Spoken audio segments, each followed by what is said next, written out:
Magandang umaga po sa lahat. Nakikita natin ang pagdating ni Pangulong Ferdinand Marcos Jr.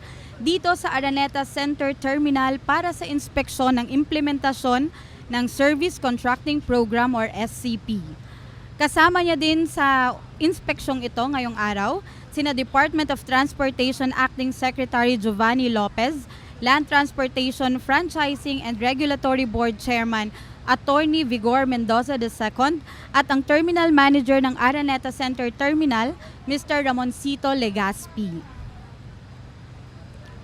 Ako po si Chen Husay mula sa Radio Television Malacanang at live po tayong napapanood sa official websites ng Radio Television Malacanang at ng Presidential Communications Office. Dahil sa oil price hike, ang sektor ng transportasyon ang unang nakaramdam nito. Kaya sinimula ng administrasyon ni PBBM ang Service Contracting Program. Para bigyan tayo ng mas detalyadong impormasyon, makakasama natin ngayong umaga mula sa LTFRB si Attorney Greg Pua. Good morning, sir. Magandang umaga po, Miss Chen, at magandang umaga po sa atin pong nakaantabay sa ating pong live feed ngayon dito sa Cubao. Attorney, pwede niyo po ba kaming bigyan ng impormasyon at tungkol dito sa SCP at paano ito makakatulong sa ating mga kababayan? Opo, ang SCP po o yung tinatawag natin na Service Contracting Program ay ini-implement po ng DOTR at LTFRB kung saan po ang ating pong mga operator na ma-onboard po natin dito ay babayaran po ng gobyerno ng per kilometro. Kung modern jeep po ay 40 per kilometers at kung traditional naman po ay 30 per kilometers at a maximum of 100 kilometers per day. In exchange naman po, yung mga sasali po sa programa dito ay magbibigay ng 20% lower fare with sa existing fare po natin. Ano po ba yung proseso kung paano sila makakasali dito sa SCP, Attorney? Opo, ang LTFRB po nag-identify po tayo ng mga ruta nationwide at nag-launch po tayo ng ating pong online onboarding.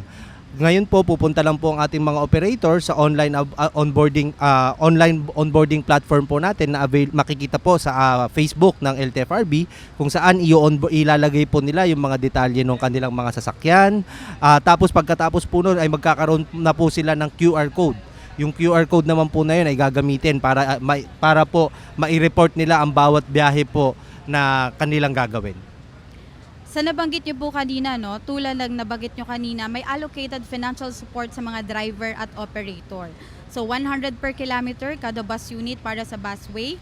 At ang makikinabang dito ay aabot na 50 operators, 500 bus units at tinatayang 300,000 na pasahero bawat araw. So ano naman po ang makukuhang benepisyo ng mga sumasakay araw-araw dito, Attorney? Ayun po yun katulad nga po ng sinabi ko, doon sa existing fare po natin, kung kasama ka po sa programa, mas mababa po ng 20% ang iyong pamasahe. So kung ang pamasahe mo po ay ang modern jeep po ngayon ay 15, ang babayaran na lang po ng ating pasahero ay 12. In addition po dito, kung ikaw po ay senior citizen at ikaw po ay estudyante, may 20% discount pa po.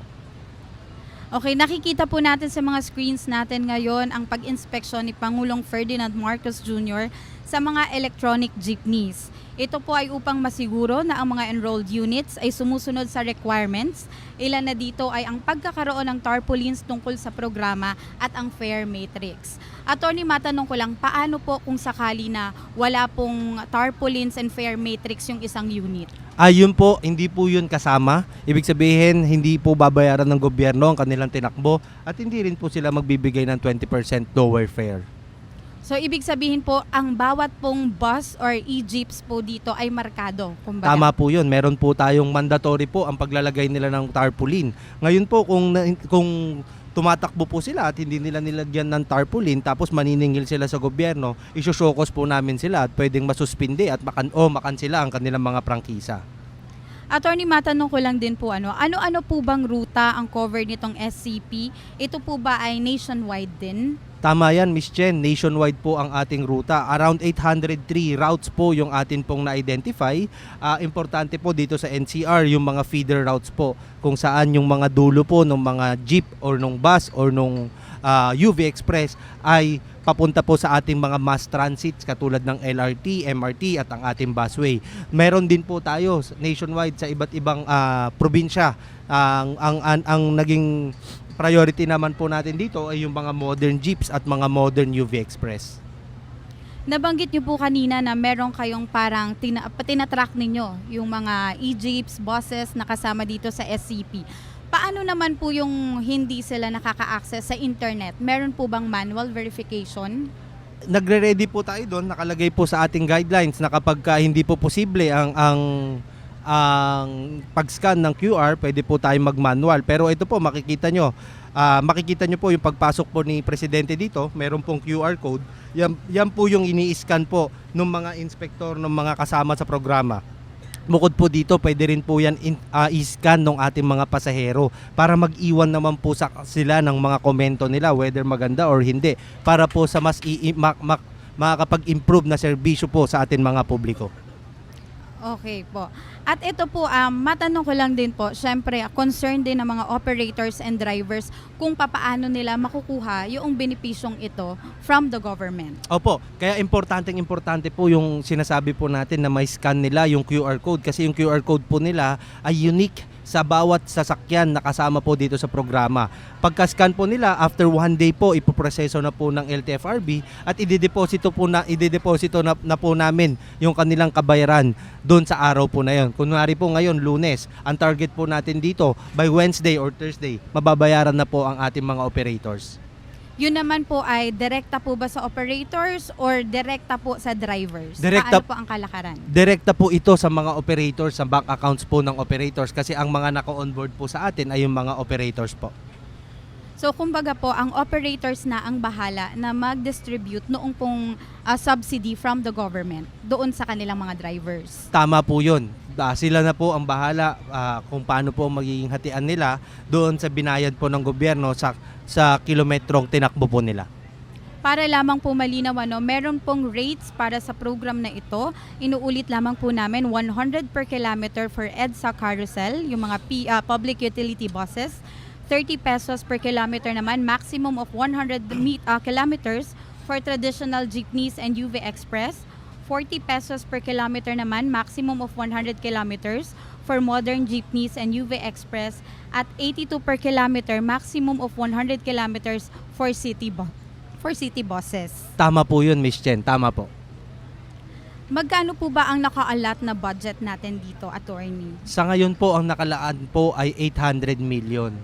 Nakikita nga po natin dito na baka hindi tumagal. Kaya po nag-request na po ang DOTR sa Malacanang na madagdagan po ang ating pondo at sigurado naman po dahil nakikita po ng ating presidente yung ginhawa na madadala nito sa ating mga operators and pasahero. Napakahirap po nito para sa ating transportation sector, attorney, kasi makikita ninyo sa pagtaas po ng presyo ng gasolina at ng ilang produktong petrolyo, ang nangyayari po ay nahihirapan na kumita at mag-uwi ng kita sa kanilang pamilya ang operators at saka ang ating mga drivers. So ito po, lahat ng ito ay dahil po sa sigalot na nangyari sa Middle East. Kumbaga, ang bansa natin ay isa po sa nakakaramdam ng epekto nito. Nang magsimula nga po doon ng kaguluhan, hindi naman po tayo iniwan ng ating Pangulo, kaya po nagkaroon ng SCP para po magkaroon ng financial support para sa ating operators and also sa ating mga drivers. Tama po yun, Miss Chen. Kitang-kita po natin na ang ating pong Pangulo at ang ating pong gobyerno ay hindi po tumitigil na maghanap ng paraan kung paano po matulungan ang ating mga kasamahan sa transportasyon at para matulungan din po at mapaginhawa ang biyahe ng ating mga pasahero. Tama po. Paano naman po nito nakakatulong sa pasahero tungkol doon sa masigurado nila na yung units na bumabiyahe ay enough? Yun po ang dahil marami po tayong nakita na yung iba pong mga ating mga jeepney operators ay hindi na po bumabiyahe dahil nga po sa mahal po ng gasolina. With this service contracting po, nakikita po natin na lahat po sila ngayon, na lahat ng kasama dito ay babiyahe upang maglingkod sa ating mga pasahero. Kumbaga assurance din po ito sa ating mga passengers na hindi po kayo magkakaroon ng problema na hindi magkakaroon ng kakulangan sa transportasyon at makakauwi kayo ng maayos at matiwasay with discount. Tama po yun. Yun po ang alinsunod po sa utos ng ating Pangulong Bongbong Marcos po. Sinisigurado po natin na meron pong mga masasakyan ang ating mga kababayan para po makasama at makasama ang kanilang pamilya at makapasok sa mga kanilang mga trabaho sa umaga. At ngayon po, medyo bumababa na ang ating mga produktong petrolyo. Pero nakikita naman po natin yung efforts po ng government na gabayan at saka suportahan ang lahat po ng sektor na nandito po sa Pilipinas. Tama po. Sa nakikita po natin nakikipag-usap din po si Pangulong Ferdinand Marcos Jr. at sa pagtatapos po ng inspeksyon ni Pangulong Ferdinand Marcos Jr. dito sa Araneta Center Terminal, nakatitiyak ang mga operators at drivers ng mga pampublikong sasakyan na sila ay hindi mapag-iiwanan. Kaagapay nila ang pamahalaan sa pangunguna ng Pangulo upang masiguro na may kita silang maiuuwi sa kani-kanilang pamilya. Para naman sa mga commuters, sinisigurado ng administrasyon na may sapat na units ang bumabiyahe araw-araw.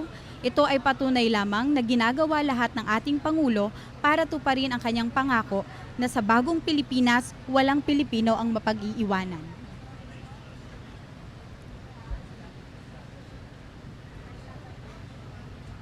Nagpapasalamat din po kami sa ating kasama ngayong umaga mula sa LTFRB, Attorney Maraming salamat po at nakasama ko po kayo, Miss Chen, upang ipahayag po ang programa ng DOTR at LTFRB at ng administrasyon po ni Presidente Ferdinand Bongbong Marcos Jr. At mula naman po sa Radio Television Malacanang, ako po si Chen Husay. Maraming salamat sa inyong pagsama sa amin ngayong umaga. Mabuhay ang bagong Pilipinas!